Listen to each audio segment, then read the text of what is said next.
Nga zona e Patosit, Xhevaire Kripa vjen me një histori që prek dhe frymëzon njëkohësisht. Një grua 73 vjeçare, e thjesht në jetën e saj, por e jashtëzakonshme në forcën që mbart, arriti të përballet me kancerin e gjirit dhe të dalë fitimtare.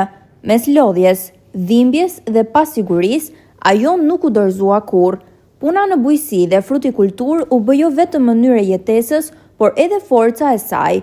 Çdo ditë në natyrë, çdo përpjekje, çdo hap përpara ishte një sfidë ndaj sëmundjes. Sot, ajo është e shëndetshme, plot jetë dhe me një buzëqeshje që tregon më shumë se mira fjalë. Mesazhi i saj është i qartë: mos u dorëzoni, kujdesuni për veten, besoni tek forca juaj, sepse edhe në momentet më të vështira, shpresa mund të fitojë.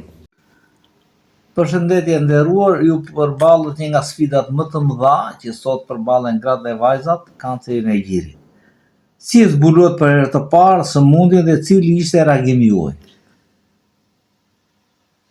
Në dhjetor të 2019-s unë punoja vazhdimisht me burrin dhe dëgjoja nëpër televizionet që është përhapur shumë kanceri i gjirit tek gratë dhe kontrolloja veten time. Gjatë kontrollit që bëra, dyshova një kokël në gjokst. Edhe e preka me dorë dhe më mbush mendja, pasandaj i thash burrit që hajtë ikim të vemi tek onkologjiku i Fierit, se kështu kam zbuluar unë. Drejtuam te spitali onkologjik i Fierit, bëm vizitën, kontrollin atje, dhe doktorin më tha që ky është kancer. Tha do bësh një mamografi edhe do drejtoheshta pasandaj drejt Tiranës për operacion. Çfarë ishte më e vështirë për ju në fillimet e kësaj sëmundjeje? Unë në fakt sa e mora vesh që dëgjova dhe atë llafin e doktorit, më shumë i dhash forca vetes. Edhe gjatë punës që e vazhdoja punën. Nuk u friksova në këtë anë. Si vendosët të mos dorëzoheshit përballë kësaj situate? Duke punuar, hiqja vëmendjen, nuk më shkonte mendja fare tek e keqja.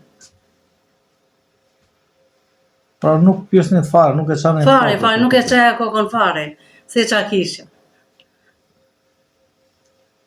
Çfarë roli luajti për ju puna bujqësi dhe blegtori, pasi jetoni në një zonë bujqësore, për të përballuar këtë sëmundje? Puna ka lozur një rol të mirë dhe të fortë për mua, që e përballova këtë gjendje që kisha.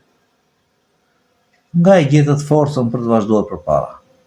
Nga vetja ime, nga puna, nga... Sa dhe si ndikoi në jetë puna juaj, aktiviteti fizik, po edhe qëndrueshmëria, forca brenda vetes, për të përballuar këtë situatë që e cila është kritike dhe në fakt krijon probleme? Puna më ka ndihmuar shumë për këtë problemin e kancerit, sepse puna të bën mirë dhe unë nuk e ndalova punën, po vazhdoja të punoja, edhe e stakova trurin për këtë. Nuk mendoja fare se ç'a kisha. Ju thatë ajo s'ka ç'më bën? Unë thash do ta përballoj. Vazhdoj jetën time me punë. Dhe do vazhdoj jetën me punë edhe. Si është jeta juaj pas kësaj sfide? Jeta ime është shumë e mirë. Pa probleme, pa mendime, e kam të stakuar trurin. Punoj. E kuptuat vetëm se keni forcë të madhe jetësore për të përballuar çdo krizë? Po. Ajo forca dhe ajo puna, ajo të bën mirë. Cili është mesazhi juaj për gratë që përballen me kancerin e gjirit sot? Unë jap një mesazh grave të gjithë Shqipërisë që u ndodh që janë me kancer gjiri, të mos të përulen, por të japin forca vetes dhe të drejtojnë te mjeku, e të ashtu siç vendos mjeku, ta dëgjojnë atë. Përveç zbatimit të këshillave mjekësore, pra përdorim medikamente e të tjerë. Puna është shumë e rëndësishme dhe gjendja shpirtërore?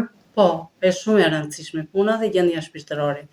Sepse kur je demoralizuar, nuk e përballon dot sëmundjen. Ajo shtohet më shumë. Çfarë do t'u thoshit ju grave sot të cilat kanë frikë të bëjnë kontrolle? Jo, duhet të çajnë ato, duhet të japin forcë vetes, mos të friksohen, por të mobilizohen e të vinë drejt spitalit që të shërohen.